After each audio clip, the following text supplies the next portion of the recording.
Welcome back to Galaxy Recaps. Today we'll be diving into an action thriller film titled The Town. Enjoy the recap. The neighborhood of Charlestown in Boston is notorious for its year-round high number of bank robberies. Among the most skilled at pulling off these heists are four lifelong friends: Doug, Jem, Glonsey, and Des. Doug, the mastermind behind their operations, meticulously lays out every detail for the crew to memorize, ensuring nothing is overlooked. Their next heist begins when a bank guard walks in carrying a money bag, giving the crew the opportunity to strike. They shove the guard inside and quickly take control of the situation. All the bank's customers are forced to the ground and their phones are confiscated. After they clear out the cashier stations, Doug orders bank manager Claire Kesey to open the vault. The crew swiftly bags all the money and even destroys the hard drives from the security cameras by putting them in the microwave. To further cover their tracks, they pour bleach all over the scene to eliminate any possible DNA evidence. However, Claire has been pressing a silent alarm with her foot, unnoticed by the robbers until it's too late. Jem, realizing the alarm has been triggered, flies into a rage and assaults the assistant manager, wrongly assuming it was his doing.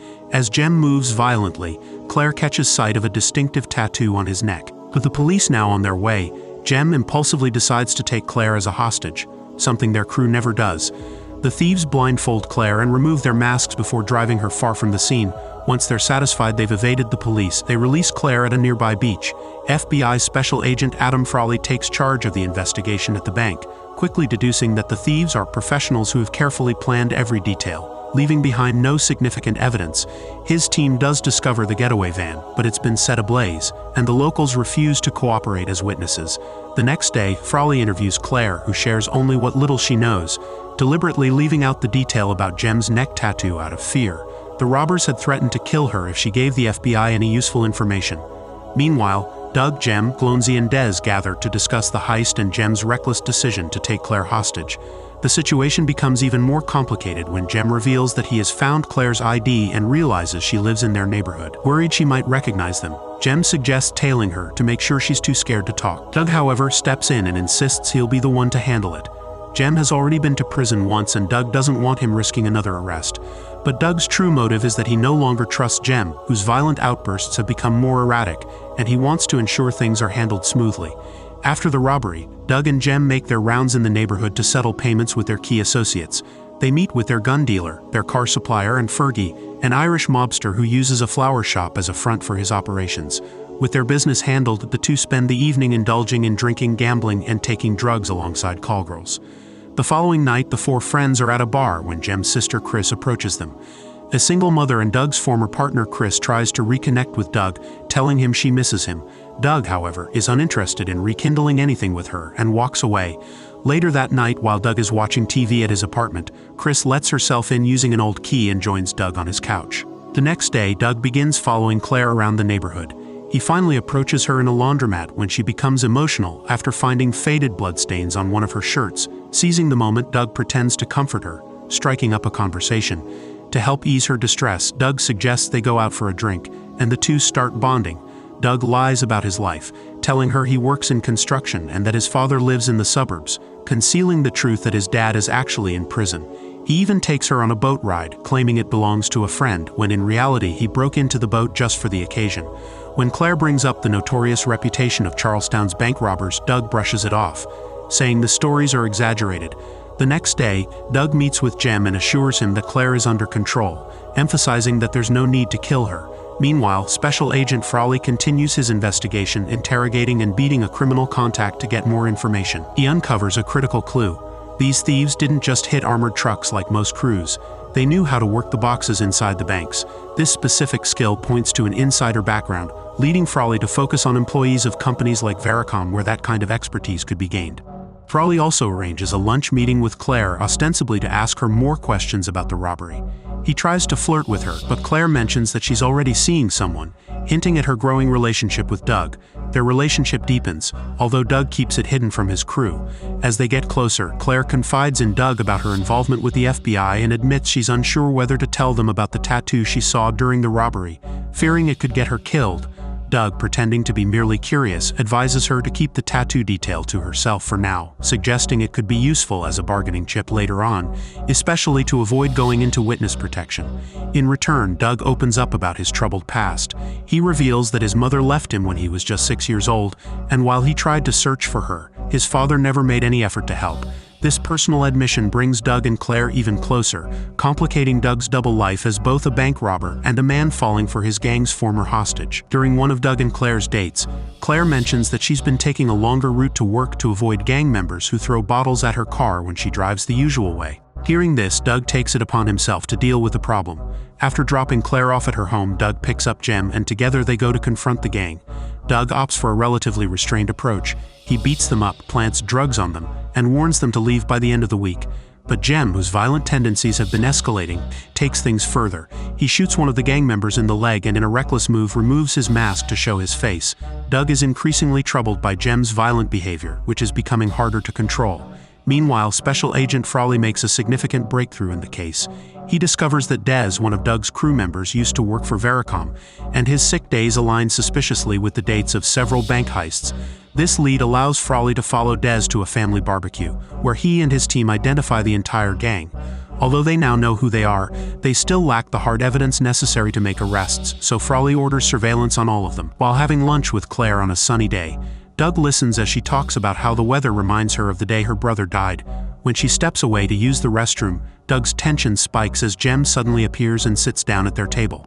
Doug, worried that Jem will discover his secret relationship with Claire, tries to get him to leave, but Jem refuses. When Claire returns, Jem is momentarily shocked to see her but quickly plays it off, making small talk to avoid suspicion. Doug, however, subtly covers Jem's tattoo with his hand when saying goodbye to him, ensuring Claire doesn't see it. Afterward, Jem confronts Doug about his relationship with Claire. He tells Doug that getting involved with the one person who could put them all behind bars is a terrible idea. While he hasn't told the rest of the gang, Jem demands that Doug either end things with Claire or handle the situation before it gets out of control. Jem also urges Doug to focus on their next job instead of being distracted by Claire. Doug pushes back, saying he doesn't trust the guys they're planning to work with and thinks they should find someone else. But Jem insists, and Doug eventually agrees, on the condition that this will be his last job. Later, Doug visits his father in prison to tell him that he might be going away for a while. He takes the opportunity to ask his father why he never bothered to look for Doug's mother after she left them. His father replies coldly, saying there's no point in chasing after someone who clearly didn't want to be a mother in the first place. As Friday rolls around, the crew prepares for their next heist. They gather hair from a salon to plant as false evidence and take extreme care in cleaning themselves and their equipment with bleach to ensure no fingerprints are left behind. The plan is to rob an armored truck, and at first everything goes according to plan. They follow the truck and hit it as soon as it parks. But just as they're about to complete the robbery, one of the guards decides to fight back, pulling out his gun and aiming it at the crew. As the police close in on the crew during the armored truck heist, the situation turns deadly. To avoid wasting any more time, they kill the guard and rush back to their getaway car, speeding away as fast as possible. In their frantic escape, they cause multiple crashes on the road. When the police finally corner them, the crew opens fire on the officers, managing to break through the blockade. Glonsey, behind the wheel, pulls off a series of daring and risky driving maneuvers, forcing the pursuing police cars to crash into one another. This gives the crew the opening they need to escape. They meet up with their fourth team member who is waiting for them in another car, and quickly switch vehicles. To cover their tracks, they set the original car on fire, blocking the road for the cops. Special Agent Frawley, monitoring the situation from his office, orders the police to close the bridge. But it's too late. The thieves manage to cross it before the police can seal it off. As they change vehicles once more, they are spotted by a random officer nearby. Fortunately for them, the officer turns a blind eye, allowing them to slip away unnoticed. Although Frawley still lacks solid evidence to arrest them, he decides to interrogate the crew. He sends his agents to round up Doug, Jem, Glonsey, and Dez for questioning. During the interrogation, Frawley makes them recite the lines that were spoken to the victims during the robbery, hoping to catch them slipping up. Jem, however, remains silent and immediately asks for a lawyer. Doug, knowing they have no real evidence against them, taunts Frawley, pointing out that they've known about the FBI surveillance all along, as everyone in Charlestown can recognize their antennas. Frustrated, Frawley's next move is to get more information from Claire. When he calls the bank, however, he learns that she has quit her job, now growing suspicious of her. He orders her phone to be tapped and soon discovers that Claire has been in contact with Doug the entire time. Doug, unaware of Frawley's surveillance, also finds out about Claire quitting her job during one of their meetups. He takes the opportunity to give her a diamond necklace and suggests they leave town together. Claire agrees and they make plans to escape, but things take a turn after their date. Frawley visits Claire at her apartment, immediately noticing the new necklace around her neck. He shows her Doug's criminal profile and reveals the truth about his life as a bank robber, shattering her perception of him. Meanwhile, Doug meets with Jem, who informs him of a new job they've been offered by Fergie, the Irish mob boss. However, Doug refuses, telling Jem he's done with the life. Jem is furious, accusing Doug of abandoning his sister Chris and her child. But Doug coldly reminds him that no one even knows who the real father of the baby is. And while he appreciates Jem's family for taking him in as a kid, it was never going to be the three of them playing house together. Jem angrily points out that he once killed a man to protect Doug and served 9 years in prison for it. Despite Jem's outburst, Doug remains unmoved and sticks to his decision to turn down the job. Determined to cut ties with his criminal life, Doug goes to see Fergie to tell him he's quitting for good. But Fergie isn't interested in finding someone else. He insists that Doug is the brains behind the crew and must lead the job. Fergie then reveals a dark secret. Doug's mother didn't abandon him as he had believed. In fact, Fergie got her hooked on drugs and she died from an overdose. Doug's father had lied to him all these years. If Doug refuses to take the job, Fergie threatens to do the same thing to Claire that he did to his mother, leaving Doug with no choice but to consider the consequences. Doug, now fully aware of Fergie's threats, rushes to Claire's apartment to make sure she's safe. However, Claire, having learned the truth from Frawley, is furious and refuses to let him in. She kicks him out, ignoring his attempts to apologize or explain.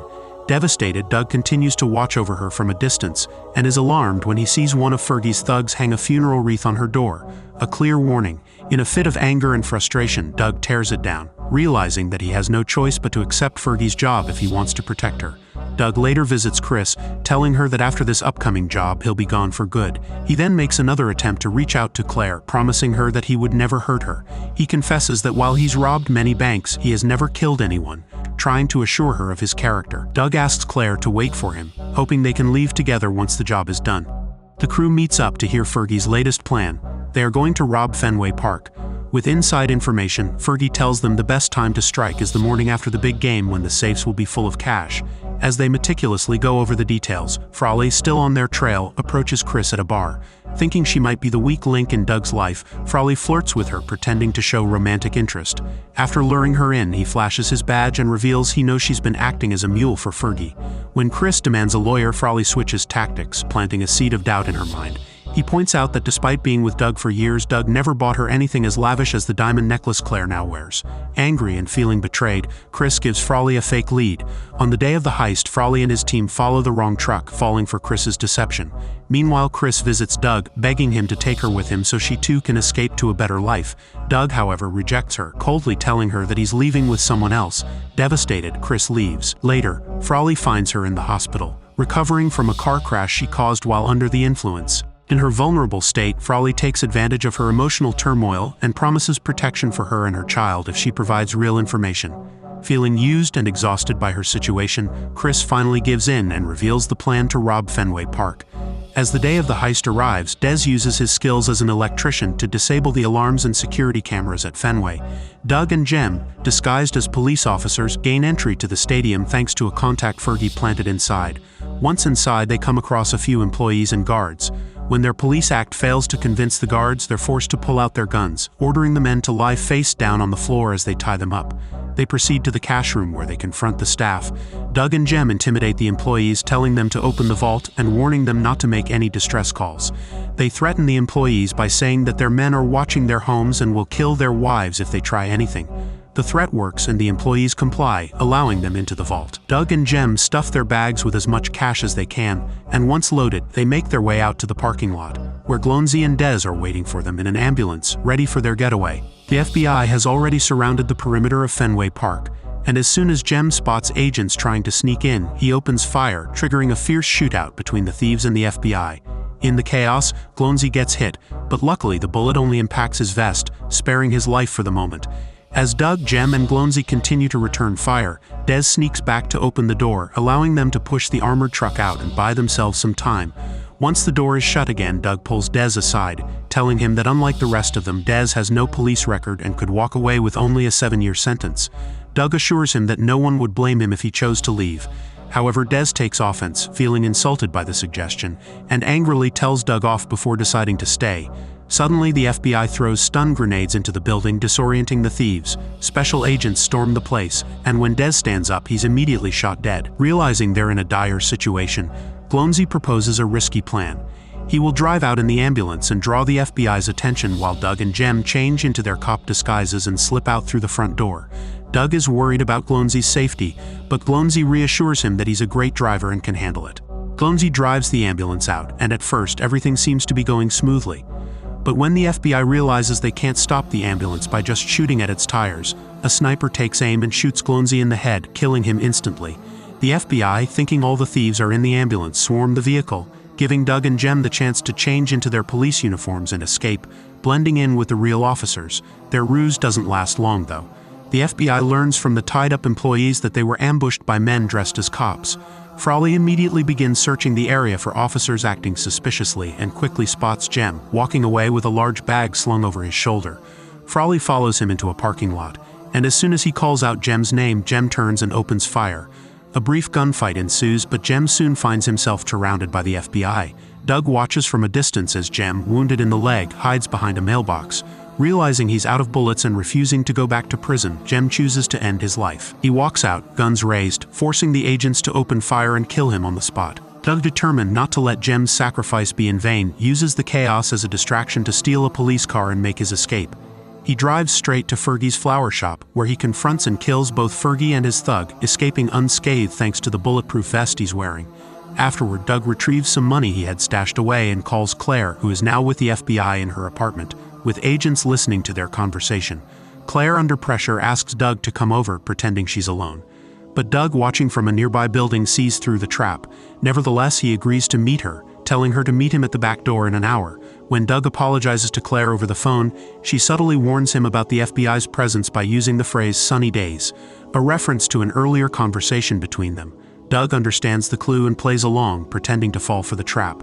While the FBI waits in vain with Claire for Doug to show up, Doug sneaks into her garden and hides some of the money for her, along with a note. He also leaves an insulting message on Frawley's car before escaping the city, disguised as a transit worker on an MBTA train. Frawley, suspicious of Claire's mention of sunny days, finds the phrase too cryptic to use as evidence, and Claire remains free of any charges. A few days later, Claire finds the money Doug left for her, along with a note that hints they may see each other again someday. Instead of keeping the money, Claire donates it to refurbish the local ice hockey arena where Doug once played, honoring his mother's memory. Thanks for watching. Don't forget to like and subscribe, and we'll see you on the next one.